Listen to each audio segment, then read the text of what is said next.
విజయవాడలో AP CM Chandrababu మాట్లాడుతున్నారు. ఇప్పుడు లైవ్ చూద్దాం. నెలలో ఇస్తున్నాం 3200 కోట్లు ఇస్తున్నాం. నా దగ్గర డబ్బులు లేదు, ప్రభుత్వం ఇబ్బందుల్లో ఉంది, కానీ మనసు ఉంది, రైతులను ఆదుకోవాలన్న దృఢ సంకల్పం ఉంది.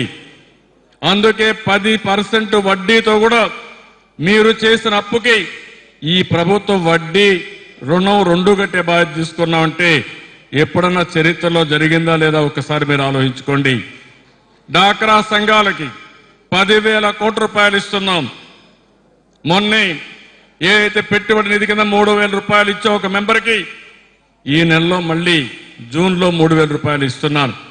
వడ్డీ కూడా కట్టాం. ఇంకో పక్క పెన్షన్లు మీరు చూశారు, 200 రూపాయల పెన్షన్ 1000 రూపాయలు చేశాం.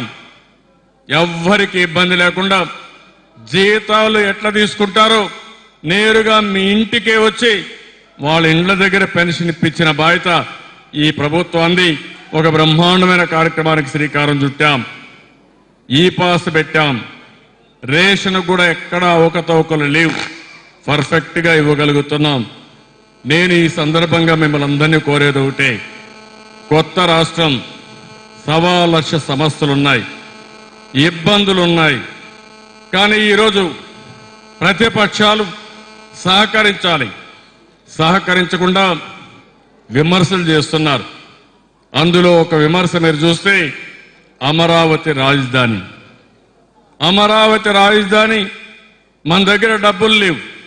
నేను ఒక పిలిపిచ్చాను రైతులకి, నా దగ్గర డబ్బులు లేవు, మీరు ముందుకు రండి, మీ భూమి ఇవ్వండి, ల్యాండ్ పూలింగ్లు ఇవ్వండి, అభివృద్ధి చేసిన తర్వాత 25 నుంచి 30% మీకు ఇస్తానంటే రైతులు ఒక స్ఫూర్తితో ముందుకు వచ్చారు.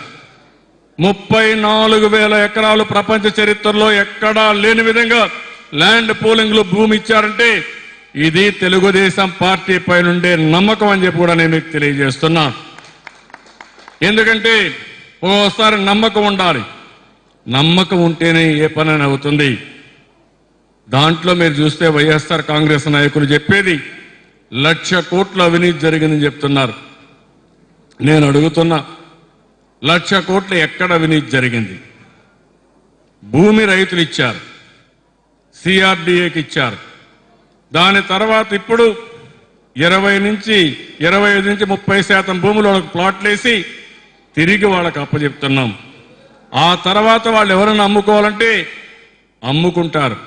ఇంకా ఎక్కువ లాభం కావాలంటే 10 సంవత్సరాల వరకు వాళ్ళు అమ్ముకునే వెసులుబాటు వాళ్ళకి ఇచ్చాం.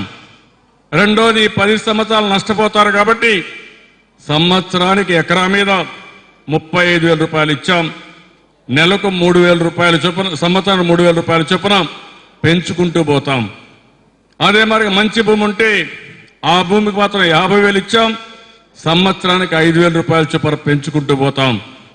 నేను ఇలాంటి పాలసీ ఇచ్చి ఒక సమర్థవంతమైన పాలసీ, ప్రజలకు ఒక నీతివంతమైన పాలన ఇవ్వాలనుకుంటే దాంట్లో 1,00,000 కోట్ల అవినీతి జరిగిందని తప్పుడు ప్రచారం చేసే పరిస్థితికి వచ్చారు.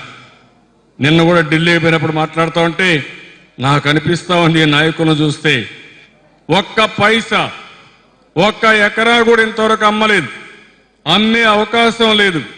భూమి రైతులది, ఇచ్చింది సిఆర్డీఏకి, తిరిగి వాళ్ళకు భూమి ఇస్తే వాళ్ళు అమ్ముకునే స్వేచ్ఛ కూడా వాళ్ళకి ఇచ్చాం. అలాంటప్పుడు అవినీతి ఎక్కడుందో నేను అడుగుతున్నా.